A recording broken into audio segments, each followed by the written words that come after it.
Welcome to Americana Quill, writer to writer.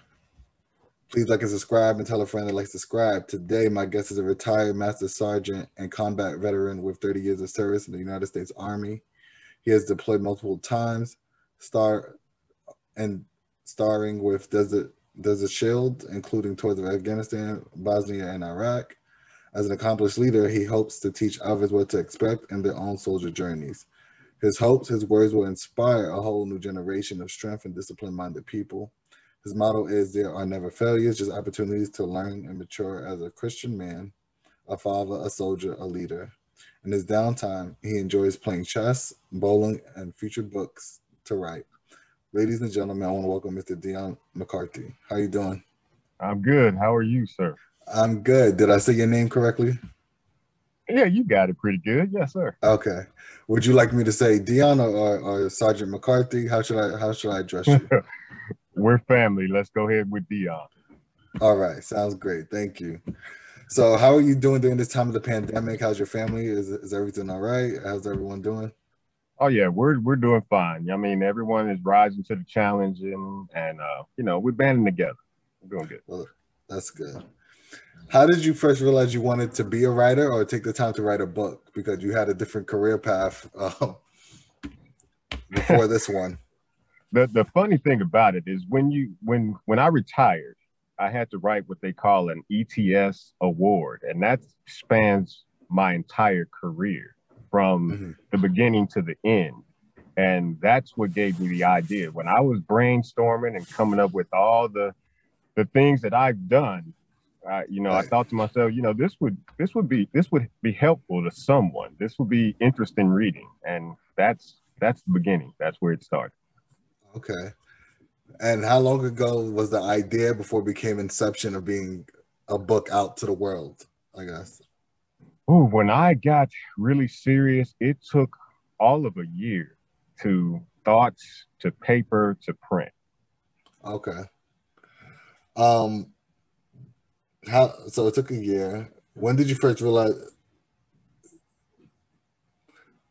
How long do you think it would take you to write the next book? Because I see it. It seems like it's a series of Mr. Good. And for those that don't know, it's the book is called Total Line. I hope I mentioned that. Yes, It was a great read. It kind of chronicles and follows the character Mr. Good or yes. Sergeant Good, I think at this point. No, he's still private. Pri- Private Good, excuse me. And I had the opportunity to actually listen to the book, and it was your voice that we're hearing now that was actually reading the book, and I found it to be very enjoyable to know that the person that wrote the book is actually able to read a book of fiction, because I hate my voice as far as when it comes to like trying to read my characters and how I have them in my head. So I found it amazing that you were able to do that and for it to sound so well and professional. So I guess my Uh, question is, how was that process along with after writing the book, now having to step inside of a booth maybe to record yourself to do such? it was scary and it Mhm. was eye-opening because as I was narrating and reading my writing and speaking my writing at the same time, I was able to catch different things that I could have written better that didn't quite flow to me in my mind because I'm very critical of myself as Mhm. far as writing and narrating. So that's that was the thing, and what I've learned from that going forward, because you're right, it is a series. The series is called Beginning to Index, and index Mhm. is a play on words because index is a military term for the end of an exercise. So they just Mhm. combined it to call it index. So it's a play on words. So it's a beginning, bright eyed, bushy tailed to index, seasoned leader, combat veteran all the way through. And the second book is about 90% done. The rough draft is about 90% done. Right. How many drafts does it take for you to feel like you have it where you want? Because for me, I feel like people think they change a lot after the first draft, but they really don't. It's just certain nuances of things they don't like after they flush out the whole idea. So I wonder if you're kind of the same way as a writer now that you're writing fiction, or do you stay on something for like 7 or 8 different drafts until you feel like you got it? I stay on it for about 3 or 4. different drafts. I will read through it word for word about 3 or 4 different times, and then I'll take a break and stand away from it and let someone else give me their opinions, like an advanced reader or beta reader. And I'll let them give me their take on it. And if they're in the ballpark of what I was trying to convey, then I'll go with it. Right. And what I've learned for the second book is that I'm going to do the narration for the second book before I send the final draft for print. Because, when I was reading it and narrating it, I picked up things that I wished I could have changed before the book was printed. So, I think sometimes, sorry, I didn't mean to cut you off, sir. For me, I realize that sometimes our writing styles is different from the way we speak. So therefore, speaking and having certain lingo translate better through your voice than actually reading it on paper. So I totally understand of it being so proper in a book, and then you trying to read it out loud, how it might come off like ugh. Yes, to you. Yes, exactly. That is the exact sound that I made. Right. So yeah, I could only imagine. Maybe that's why I haven't jumped into that audio space, but I find that amazing that you did that as an independent author. I'm sure that took more time than you probably thought it would take, or did it take exactly the time you thought? It went on pace. I put myself on a strict schedule. I guess that's the military in me. I put myself on a strict schedule, and I hit that schedule more times than not. There are definitely things that came up, and but I stayed pretty close to schedule. Yeah, I think the best writers are those that schedule time to write. So like you being a military man, I can imagine that it's probably early morning wake ups to write before you start your day. So can you give us a rundown kind of your schedule and how that looks? Well, since I'm retired full time, I get up at dark 30, and coffee in hand and notes and outline, and I go. I write, I take a note of my word count before I begin. And when I'm tired or want to stop, I'll take a look at the word count. And if it's within the range of what I set for myself that day, then I'll call it a day. But if it's not close, I will buckle down and continue until I hit that goal. Do you try to write like on average 2,000 words a day, 3,000? Like what's your average usually? About 2,000 a day. And usually I feel like that's a great number, to be honest with you. It is. And it gives me an opportunity to surge ahead and read and reread, because I guess I'm one of those ones that kind of edits and tweaks along the way. Some feel that that's not a good way of doing it, that, get the thoughts down and then go back. I just can't. I tried it. I just can't seem to relax my mind before I move on. I think it goes back maybe to your previous career of being in the military. Maybe that's the reason why, right? It's like you want it done right away as fast as possible. Maybe that's your way of efficiency, where everyone else is just thinking the flow of the creativity, let that come out and then deal with that other stuff later. But for you, I think structure is so important, and that's what you've learned, that maybe that's why you have to do it that way, and maybe it just makes it better for you. Maybe you can't let it go unless it's done the way you need it done. So that makes sense. It has to be, because I guess one of the things that they kind of drummed into us through inculcation was, you always have time to do it right the second time. Do it right the first time and keep it moving. Right. And I guess being in the military, sometimes you don't have a second time to do it right. So it has to be done on the spot. So no, that makes sense of why, even if you tried it, it probably didn't even sit right with you. I could see that. Yes, sir. I could see that. I could definitely see that. So with you being 90% done with the second book, are you excited? Are you a little bit feeling somewhat out of the way of how you want to achieve it? Do you feel like you're on pace of like when you want to release the book, or you don't have a timeline for that yet? I really don't have a timeline. I let that be kind of independent of itself. I don't. The first book ended up at about 75 to 80,000 words, and I'm not hitting trying to hit that mark. I'm just trying to let the book live for Dictate that. itself. Okay. Yeah, I think listening to the book was such an enjoyable experience because I think seeing that type of word count for a new author sometimes could be like, oh man, oh my God, like I don't know if I know this person, I don't know their writing style. But listening to it, you're able just to flow out with it out your day and just hear what's going on inside the book. And you broke it down in 7 parts there. I don't know how you broke it down in the book. So how many chapters are in the book compared to the way you have it in the And see, audio? now that's gonna to get me to my rookie mistake, because the first book I didn't really break it down into chapters. Mm. I was thinking more or less the army lifestyle is a day to day. You know, it's nonstop, So you and broke the really, 7 major days of or 7 major moments within the book, is what I'm assuming. yes, sir. Got it. But continue. I didn't mean to cut you off. My apologies. No. But the second book, I think I'm going to shorten the chapters and be more, I guess, methodical about it.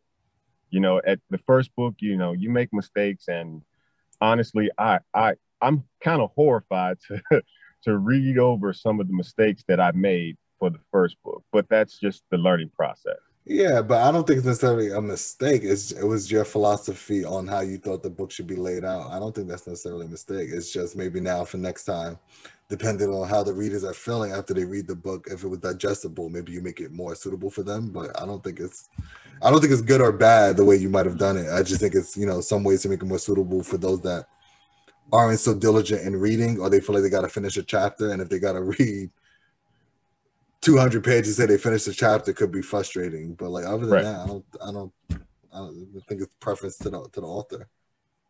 I agree somewhat, but I'm gonna make it a little, I guess, reader friendly. Is Yeah, what we're talking about. yeah. I mean, because that's after it's out of your hands, it's kind of who it goes to, right? Is what I realized. It's like it's no, as much as you think it's still your child, it's now out for the world to dissect. So Out into the book verse, yes, yeah, yeah. absolutely. So did you like writing as a kid, or was this more of a thing as an adult that kind of came along? Oh my goodness, writing and English in general as a child growing up was not my forte. I did not see myself writing a book in any sense of the term. What I ended up doing is in the military, we have to write reports and counseling and things like that. And I got better there, and I took a few classes to improve my counseling and the reports that I have to do for other leaders. And that's where it kind of grew, where I learned that I have a voice that I can put on paper. And Mm. and once I learned the power of that, along with the idea to make and write the book, then it kind of was I guess a series of unfortunate events that led to this book. Okay. I find that so interesting though, because like you took all the steps that I think writers don't like to take, like speaking out loud, like doing certain things like that, and then for you to say that you didn't necessarily have a love at first for English or writing, but you sounded like you knew what you were doing from the step of reading it. I didn't hear no quiverness or unworrisome of trying to read this, but then it goes to you probably being a leader of men and women and speaking to them and got to show them confidence during some crazy Exactly. circumstances. So Exactly. I've had plenty of experience of, let's say, narrating in front of soldiers, because if I'm looking and inspecting 30 soldiers, there are 30 soldiers looking and inspecting me on every word. And once you're able to master that, speaking into a microphone is really not. right, Yeah. it doesn't talk back, it just listens to you. So no, absolutely, I get that. That makes sense. Let's see what other questions I have. What's one of the most surprising things you learned while creating this labor of this project and now your future projects? Because it seems like this can be a series that can go for 7 to 10 books, in my opinion, from just reading the first one and just knowing how the mind can work when you're writing something of how poignant you did. what I learned, well, what I learned is during this process is more respect for what I actually accomplished. I mean, once as you're going through it, it just becomes your life. But Hmm. when you're able to stop and look back over the entire span of what you accomplished, I've amazed myself, and not to sound narcissistic or in any way. It's No, just I know exactly what you're talking about. As a writer, it's like no one knows how many hours you sat down to make this come out.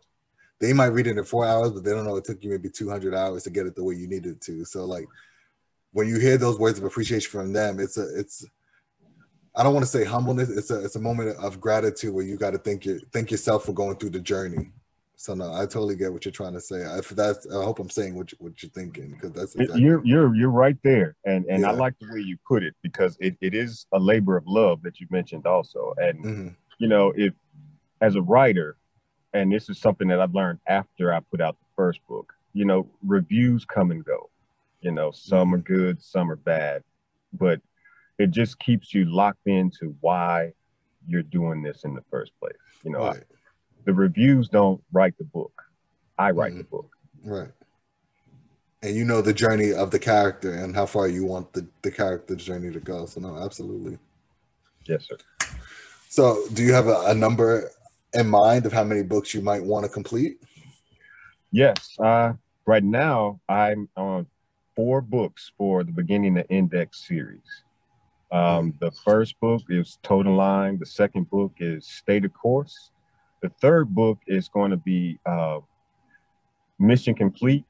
And the last book is going to be, Final Chapter. Or I haven't really decided on that last book, but something more or less like, Fade Out or Hanging Up the Something to Boots. state the ending of Yeah, the series. Yeah. I'm leaning on Hanging Up the Boots. I mean, that sounds pretty good as a title. If you Because you talk about how the military boots in the story, if you don't mind me saying, is was annoying. I guess being like a kid from Chicago in the character and knowing that how these boots kind of work is it's not Yeah. always the most polite. So that'd be interesting for you to put as the final chapter. I mean, the final book to end the series. And the reason why I think you're on the right path of doing a series is because if they love the first book, they'll continue the series. Exactly. Until you get people to buy into you, it's easier for them to buy into a series and those characters that they just read because they gave a chance the first time, especially as an indie author. So I think you're doing a great They job of just starting out that way. from the feedback that I've gotten, it's a lot of people that buy into me and more respect for what I've gone through, and they also fall in love with specific characters. Hmm. So there may be some characters, maybe a side book for to further along separate characters' journey also. Well, that's amazing too, right? Now you can do spin-offs and tell other stories if you can get a good outline of these particular characters like Walker Exactly. and That's things like exactly that. who I was talking about.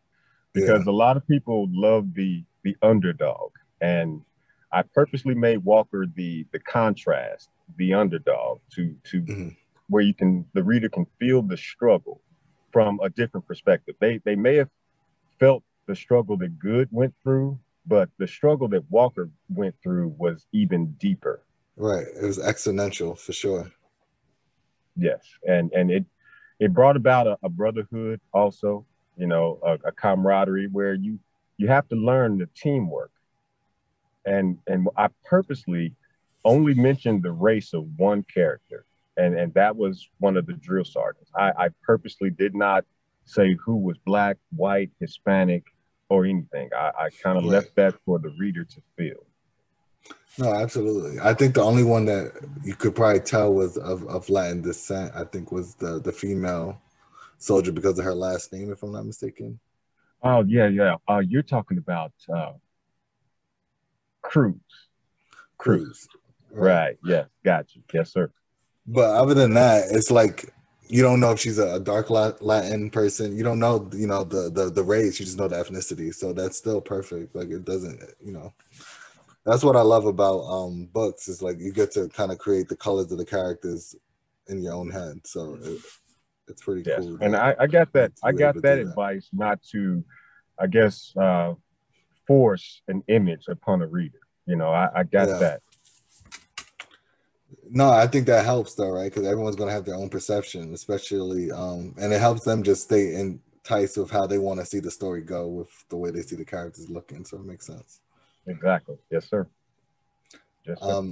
I think my next question is, when do you think you'll have all the books out? And the reason I asked that is because I think as an independent author, a lot of people don't realize if you're starting to do series, people love catalog. So it's like I think as independent is the best way to do. The best thing to do is probably do a series. I learned the hard way of just doing standalone books, not getting all the traction I want. Although the books are very good, those that take time to read it.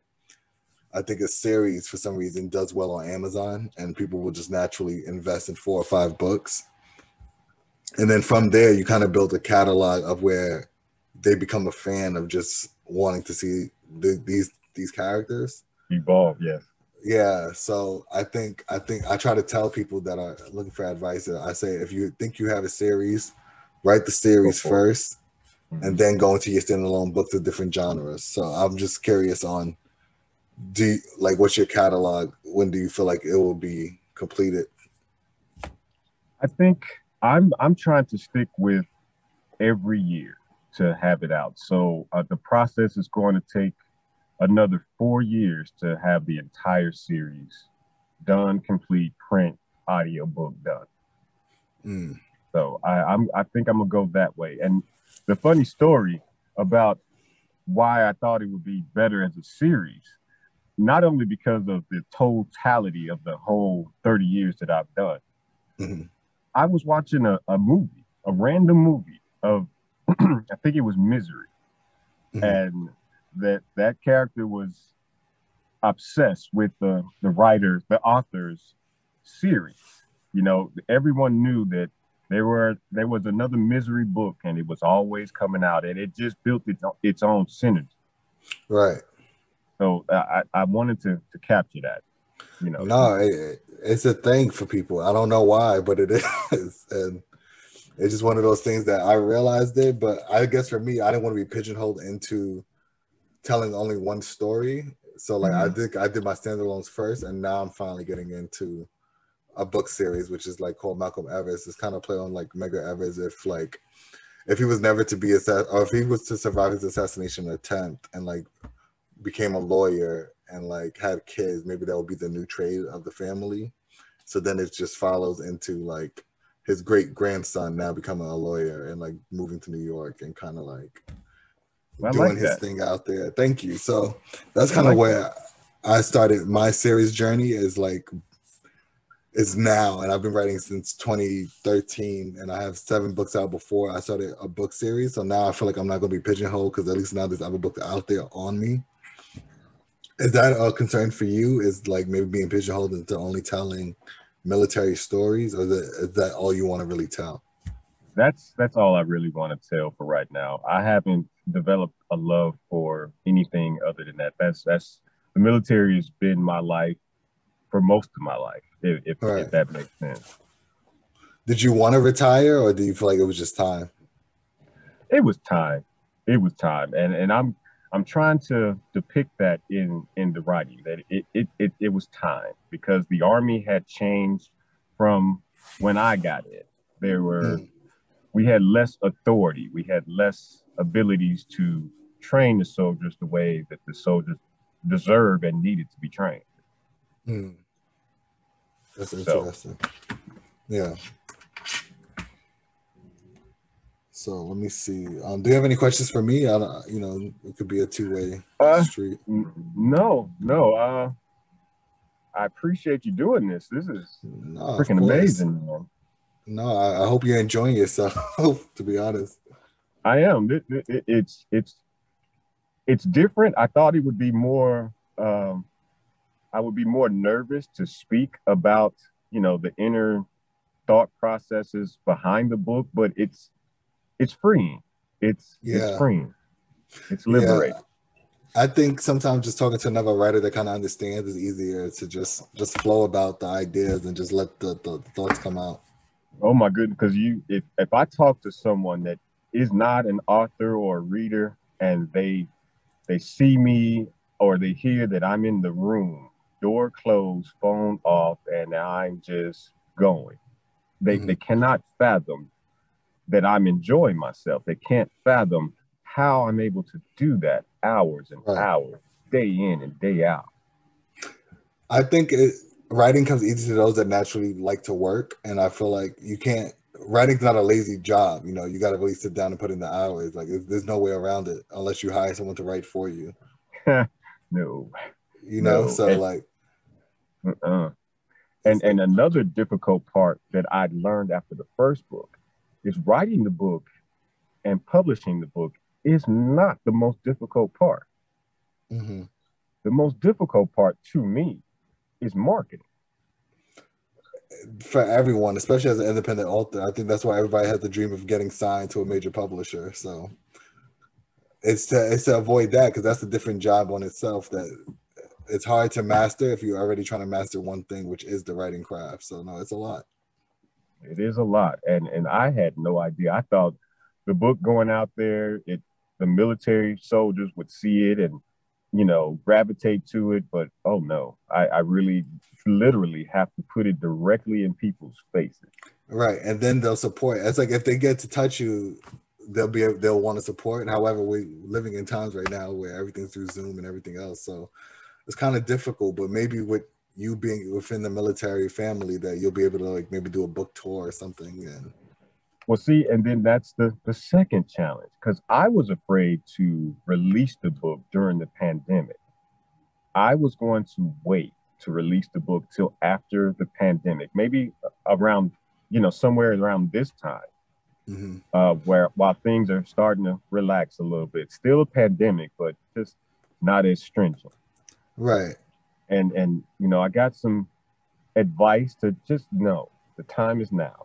Time is now. Yeah, it's never, because books, unlike movies and TV shows, they can always come back to it. It doesn't matter. You just got to put it out and let it live. Yes. And, the person was telling me that, I'm going to have challenges because I can't do the traditional book signing or the book tours and, everything like that. And, it just adds another wrinkle, right, that most other authors are just learning themselves. So yeah, it's absolutely, it's challenging just as an independent, but without no backing, right? Everything's through your own pocket or through your own relationship. So it's going to be challenging either way. This just add another element, but that's why I think catalog is the key, because if they love one book, they're going to pick up the next 17 books if they enjoy it, right? So it's like about getting the books out there to have an established catalog for people to invest in.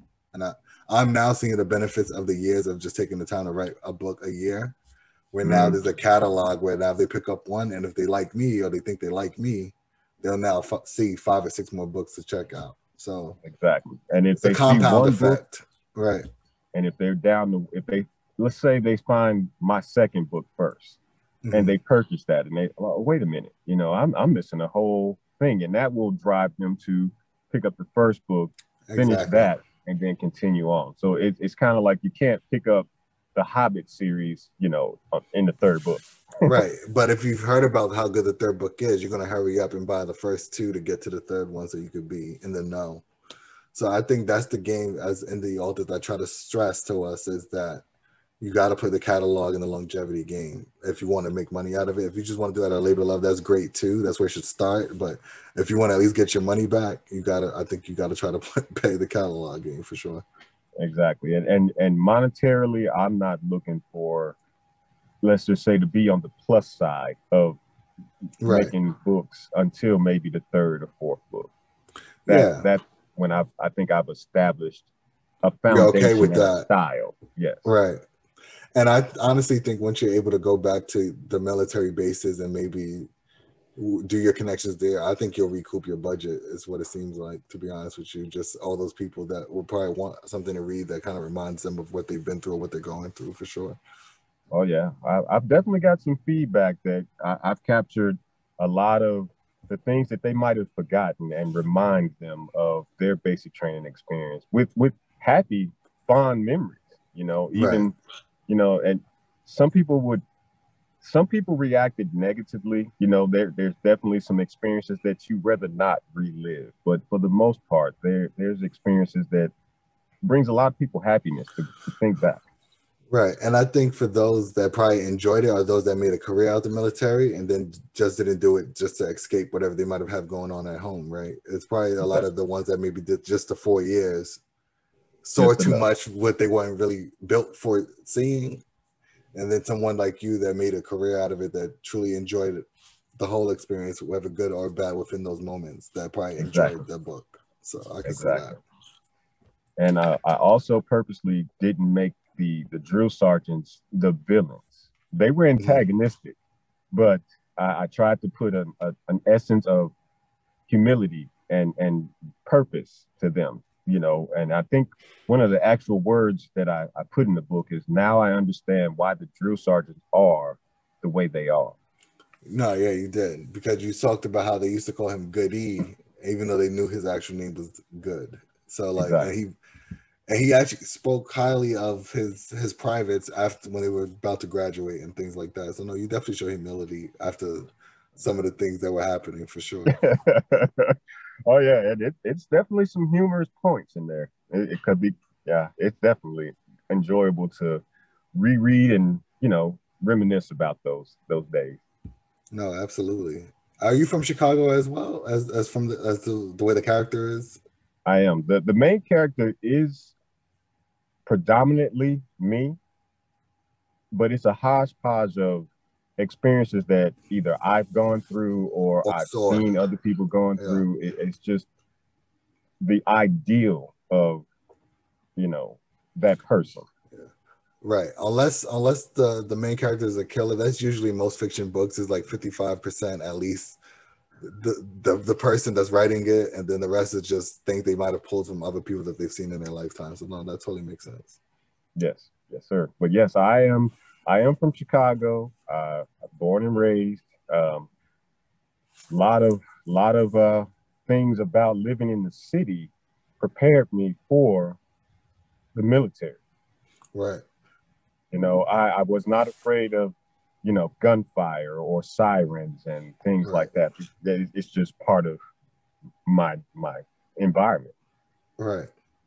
So how did it feel to escape that extreme of moments to like the extremes of the military? I guess it's a question. Shaky. It was a transition. It definitely was a transition because I was having a person that I'm not familiar of being around speaking to me in a way that I'm not familiar of being spoken to. Right. So it was definitely a cultural shock, and I had to really search and dig deep into my purpose. What did I really expect to find? Mm-hmm. Yeah. I just find that interesting because it's like the parts of Chicago that they say are beautiful is probably downtown, and I guess the north side is what I hear about. Yeah. So like to hear that so much of the rest of the city is going through so much turmoil, and then to go into a military system where I'm sure a lot of people already feel like they've been forgotten about, and then you try to join your military system and then they talk to you some type of way. I would feel a level of anger and frustration just through that alone. It's like I'm not seeing the love I should receive of economics and opportunities home, and now I'm being talked to by someone that has no idea what I've been through to even get to be in front of them and told this freaking line. Exactly. So I can only imagine what that was like. It sounds like you got it, because total line is not just literal. It is a mindset of you know, it is a mindset. And I'm trying to, and that's my goal, is to drive that home to the readers, that it's not just a literal sense of towing a line. It is, you have to walk the walk and talk the talk 24/7. And you know, it's funny, but that contrast and that toughness, that street toughness, is why what I used to come up with the character of Jefferson. Jefferson was the street smart character from New York, and he got a rude awakening from the drill sergeant, and the drill sergeant gave him some sage advice that, of course, he didn't take, but it was sage advice. Right. No, absolutely. So I just find that interesting dichotomy that you've been through in your actual life, and now you're able to have the world view, I guess, to now write it in a book. I just find very intriguing to continue to listen and continue to read Yeah, I your appreciate that. series. No, absolutely. So usually I do a quote of the week and lyrics of the week, but I don't really have lyrics for the military purpose. So, but the quote of the week that made me think of just the book that you wrote, and just I think the militant mindset you have. The quote of the week is from MG Bush, and it says, "Step into a scene and let it drip from your fingertips." I feel like that's just a simple, clean way of just saying you just have to step into whatever you want to write and just break your damn hand until you get it done. And I think that's something that you did with your book for sure. Yes, sir. Yes, sir. I appreciate that, and that is very fitting. Thank you for that. No, anytime. And I just want to say thank you again to everyone listening to me and Deon's conversation. I really appreciate it having you on. Appreciate you having me. Well, thank you for having me, and hope to do this again soon. This is great. No, absolutely. Thank you. Ladies and gentlemen, this has been Americana Quill, writer to writer. Take care.